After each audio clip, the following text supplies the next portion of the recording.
شادی جس خاتون سے ہوئی ہے نا، آپ کی سالی کی سگی بہن ہے وہ ماشاءاللہ، تو آپ انہی سے ہاتھ ملایا کریں. کائنڈلی آپ سالی سے ہاتھ ملانا چھوڑ دیں، حرام ہے، ناجائز ہے. ہمارا لبرل طبقہ تو کہتا ہے دل صاف ہونا چاہیے، تو دل صاف ہونا کافی نہیں ہے. شریعت کے جو ظاہری احکام ہیں ان کو فالو کرنا بھی لازم ہے. اللہ تعالیٰ نے ہر وہ راستہ جو زنا کا ذریعہ بن سکتا تھا، معاشرے میں برائی کا ذریعہ بن سکتا تھا، اس پہ پابندی لگائی ہے. جب یہ باتیں ہم لوگوں کو مسئلے بتاتے ہیں تو بہت سے لوگ کہتے ہیں کہ ہمارے دل صاف ہیں اور ہم تو آج تک ہمیں کہ دل میں کوئی برا خیال نہیں آیا. برائی کا راستہ روکا ہے شریعت نے. لا تتبعوا خطوات الشیطان، قرآن کہہ رہا ہے شیطان کے راستوں کو فالو مت کرو. تو یہ راستے ہیں جن پہ چل کے آپ شیطان کو خوش کر لیتے ہیں. تو صرف برائی سے بچنا ضروری نہیں ہے، برائی کے راستوں وہ راستے جو برائی کی طرف لے کے جاتے ہیں ان سے بچنا بھی ضروری ہے. تو نامحرم عورت سے ہاتھ ملانا بغیر کسی حائل کے، خاص طور پہ یہ تو برائی کے راستے کی طرف لے جانے والی چیز ہے. پھر اگر ایک آدمی برا ہو سکتا ہے نا تو اسلام پابندی 99 پہ لگاتا ہے. اس کی میں اکثر ایک مثال دیتا ہوں کہ آپ اپنے بچے کو کسی ایسی جگہ نہیں بھیجتے جہاں چرس تقسیم ہو رہی ہو، چرسی بیٹھے ہوئے ہو. وہاں یہ بات کیوں نہیں کہہ لیتے کہ بھائی ہمارا بچہ اتنا اچھا ہے، ہمیں پتہ یہ خراب نہیں ہوگا. اور واقعی سارے خراب نہیں ہوتے. کہیں چرس تقسیم ہو رہی ہو، مفت میں بٹ رہی ہو، تو 100 بندے بیٹھے ہوئے ہوں گے تو شاید ایک خراب ہو جائے گا، 99 تو بچ جائیں گے. ان کو پتہ ہے یہ نقصان دہ چیز ہے، ہیروئن بٹ رہی ہے، لوگوں کو پتہ ہے یہ نقصان دہ چیز ہے. لیکن بچوں کو کیوں وہاں جانے سے روکا جاتا ہے کہ بھائی کہیں خراب نہ ہو جائے. حالانکہ 100% سب کے خراب ہونے کا یقین نہیں ہوتا، صرف اس خوف سے کہ خراب نہ ہو جائے. تو اسلام نے بھی صرف اس خطرے کی بیس پہ کہ کوئی مرد خراب نہ ہو جائے، کوئی عورت خراب نہ ہو جائے، سب مردوں پہ پابندی لگا دی ہے کہ کوئی بھی کسی نامحرم عورت سے ہاتھ نہیں ملا سکتا. تو یہ بہت بری حرکت ہے، اس سے اجتناب کریں، توبہ کریں. اور کبیرہ گناہ ہے یہ، اس طرح سے نامحرم عورتوں سے ہاتھ ملانا. تو توبہ کریں اس سے، اللہ تعالیٰ آپ کو توبہ کی توفیق دے. اور ناجائز ہے یہ. اور چاہے کوئی بھی ناراض ہو جائے، بعض گھروں خاندانوں میں یہ ہوتا ہے کہ اگر بھابھی سے ہاتھ نہ ملایا جائے یا چچی ممانی سے ہاتھ نہ ملایا جائے وہ ناراض ہو جاتی ہیں. تو لوگ کہتے ہیں اس سے رشتہ داری ٹوٹ رہی ہے.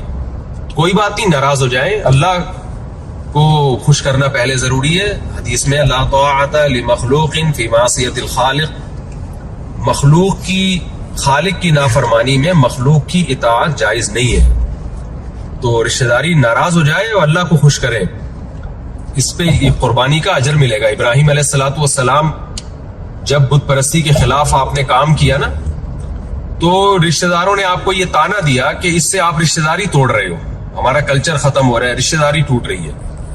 تو قرآن میں کیا آتا ہے کہ قرآن میں اللہ تعالیٰ کہتے ہیں کہ مودۃ بینکم فی الحیات الدنیا، دنیا میں جو تمہاری آپس کی محبت ہے نا، یہ محبت ہی قیامت کے دن دشمنی کا ذریعہ بنے گی. اور جس محبت کی وجہ سے تم گناہ میں ایک دوسرے کے ساتھ تعاون کر رہے ہو، تو یلعن بعضکم بعضا، اور تم میں سے بعض کو لعنت کریں گے قیامت کے دن. اس لیے چچی ممانی جوان ہو، اگر کزن یا بھابھی یا بہنوئی، سالی کے لیے بہنوئی یا بہنوئی کے لیے سالی وغیرہ، یہ سارے رشتے نامحرم ہیں. ان پر لازم ہے کہ وہ پردہ کریں ان عورتوں پر. اور جو عورتیں پردہ نہیں کرتی، اگر آپ سے مصافحہ کرنا چاہیں تو آپ ان سے معذرت کر لیں اور کہیں کہ بھائی یہ ناجائز ہے، میں نہیں کر سکتا یہ کام. اچھا، اس پہ پھر عورتیں تانے بھی دیتی، ہاں بڑے صوفی بن رہے ہو، بڑے نیک بنے پھر رہے ہو، اور ہمیں پتہ ہے تم کتنے پانی میں ہو، یہ تو کرتے نہیں، فلاں تو کرتے نہیں. آپ ان سے بولیں بھائی ہم اگر برے ہیں تو اللہ تعالیٰ سے دعا کرتے ہیں اللہ ہمیں اچھے کی توفیق دے، لیکن جو غلط ہے ہم وہ نہیں کریں گے. تو ایسے موقع پہ پھر اگر کوئی کہتا ہے فلاں غلط کام کیوں کرتے ہو، تو آپ کہیں کہ وہ بھی غلط ہے، اس کو بھی آپ کوشش کریں کہ ہم چھوڑ دیں، ہمیں آپ دعا دیں کہ ہم چھوڑ دیں. وجہ اس کی ہے کہ ایک آدمی اگر ایک غلط کام کرتا ہے نا، تو وہ کوئی دوسرا کام صحیح کرنا اگر شروع کر دے گا تو لوگ کہتے ہیں کہ وہ کام بھی تو غلط کر رہے ہو، وہ بھی تو چھوڑو. تو بھائی وہ بھی چھوڑیں گے. اب یہ تو نہیں کہ ایک غلط کر رہے ہیں اس کی وجہ سے دوسرا بھی غلط کرنا شروع کر دیں، یہ نہیں ہوتا. ایک داڑھی والے صاحب آئے، مجھے بتا رہے تھے کہ ایک صاحب نے مجھے دیکھتے ہی کہنا شروع کر دیا داڑھی والے یہ ہوتے ہیں، داڑھی والے یہ کرتے ہیں. تو کہتے ہیں میں نے کہا کہ 2 جرم ہے، ایک داڑھی کاٹنا مستقل جرم ہے اور ایک یہ رشوت لینا مستقل جرم ہے. تو اگر وہ داڑھی والا جو رشوت لے رہا ہے وہ داڑھی بھی کاٹ دے گا تو ڈبل مجرم ہو جائے گا. تو داڑھی رکھی بھی ایک نیکی کا کام کر رہے ہیں، رشوت لینا یہ برا کام کر رہے ہیں. تو رشوت کو فوکس کریں نا، اس کی داڑھی کو کیوں فوکس کر رہے ہیں. وہی ہے نا کہ ایک داڑھی والا آدمی کہیں گاڑی چلا رہا تھا, تو میری طرح داڑھی کے ساتھ چلا رہا ہوگا گاڑی, تو کہیں ہلکی سی کسی کو ٹکر لگ گئی تو بابا کو, چاچا میاں کو, تو چاچا میاں نے کہا شرم نہیں آتی اتنی بڑی داڑھی رکھ کے ٹکر مارتے ہو؟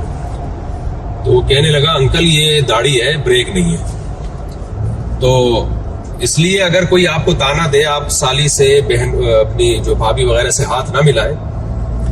کون سی سرنگ آ گئی بھائی, اتنی اندھیرا ہو گیا.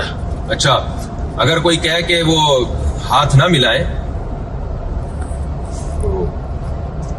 اگر آپ ہاتھ نہ ملائیں اور کوئی آپ کو تانا دے, تانا یہ دے کہ آپ فلاں بھی تو برائی کرتے ہو, تو آپ کہیں گے ہم پھر یہ کوشش کرو کہ ہم وہ برائی بھی چھوڑ دیں. یہ تو نہیں کہ وہ برائی کرتے ہیں تو ایک اور برائی شروع کر دیں. اس طرح کے تانے لوگ دینداروں کو دیتے ہیں کہ تم کون سا اتنے نیک.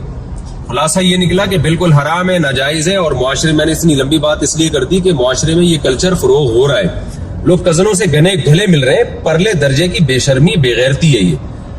آپ انگریزوں کی کو فالو کرنے میں اللہ کا واسطہ ایسے لبرل نہ بن جائیں. گورے لبرل بن کے ان کے سالے, ان کے حال تو دیکھو جا کے ہوا کیا ہے. شادی بیاہ کا رواج کم وقتوں گیا, ختم ہو گیا, بغیر باپ کے بچے پیدا ہو رہے ہیں. جس طرح سے آج کل کزنوں سے ہاتھ ملانے کا, گلے ملنے کا ہمارے معاشرے میں رواج پیدا ہو گیا ہے, لڑکیوں سے ہاتھ ملا رہے, کھلے عام براڈ مائنڈڈ بننے کی کوشش کر رہے ہیں. یہ انجام ہمارا وہی گدے گھوڑوں والا ہو جائے گا, نہ باپ کا پتہ ہوگا نہ ماں کا پتہ ہوگا مستقبل میں. تو خدا را اس کو ختم کریں. آپ کو اللہ نے ایک مذہب دیا ہے, اسلام دیا ہے. ہم نہیں کہہ رہے آپ پورے مولوی بن جائیں, لیکن جو اسلام کی بیسک تعلیمات ہیں ان کو تو آپ فالو کریں نا. اس میں آپ ہی کی حفاظت ہے. گاؤں دیہاتوں میں بھی یہ کلچر آج کل شہروں کے ذریعے اب جا رہا ہے, یونیورسٹیوں کے ذریعے. اب تو لوگ ٹک ٹاک پہ کیا کر رہے ہیں, اپنی کزنوں کے ساتھ ہاتھ ملا رہے ہیں, گلے ملتے ہوئے دکھا رہے ہیں. اس سے بےغیرتی پھیل رہی ہے. اور یہ کمبخت ٹک ٹاکر جو ہے نا, کسی کا چینل نہ چل رہا ہو آج کل وہ یہ بے شرمی کرتا ہے کہ اپنی بہن بیٹیوں کو چینل پہ لانا شروع کر دیتا ہے ادھورے کپڑوں میں, اور ایک دم چینل اس کا اوپر جاتا ہے. یہ کون سی کمائی کا طریقہ ہے؟ آپ اپنے گھر کی عورتوں کو بیچ کے پیسے کما رہی ہیں. ابھی عورتوں کو بیچنا ہی ہو گیا. حدیث میں ایسے لوگوں کو دیوس کہا گیا ہے کہ اپنے گھر کی عورتوں کو لا کے نا وہ چینل کو پروموٹ کرتے ہیں. اور عورتیں بھی بےہودہ لباس میں ہوتی ہیں. ظاہر ہے پراپر ڈریس میں تو کوئی عورت کو بھی دیکھنا آج کل پسند نہیں کرتا, تو بےہودہ لباسوں میں عورت کو لے کر آتے ہیں اور انہی سے ویڈیو بنواتے ہیں. بہت سے لوگ ہمارے سامنے ایسے آئے, ان کی ہمیں خبریں ملی کہ چینل گرو نہیں کر رہا تھا, کھانے پکانے کا چینل تھا یا ولاگ بناتے تھے, تو نہیں چلا, تو پھر انہوں نے اپنے گھر کی عورتوں کو بےہودہ لباس میں لانا شروع کر دیا. تو غیرت جب انسان میں ختم ہو جائے نا, تو ایک مقولہ ہے کہ اذا فاتک الحیاء فافعل ما شئت, جب حیا ختم ہو جائے تو پھر جو چاہے کرو. تو معاشرے میں اس کلچر کو ختم کرے. یہ بہنوں جو کزنوں سے ہاتھ ملانا اور بھابھیوں سے ہاتھ ملانا, گرل فرینڈ سے ہاتھ ملانا, گلے ملنا, گرل فرینڈ کا تو ویسے ہی تصور نہیں ہے. اس کلچر کو ختم کریں. دیکھیں قیامت کے دن جو اللہ کو راضی کر کے جائے گا نا, کامیاب وہی ہوگا. دنیا میں عزت کے اصول کچھ اور ہے, آخرت میں عزت کے اصول کچھ اور ہے.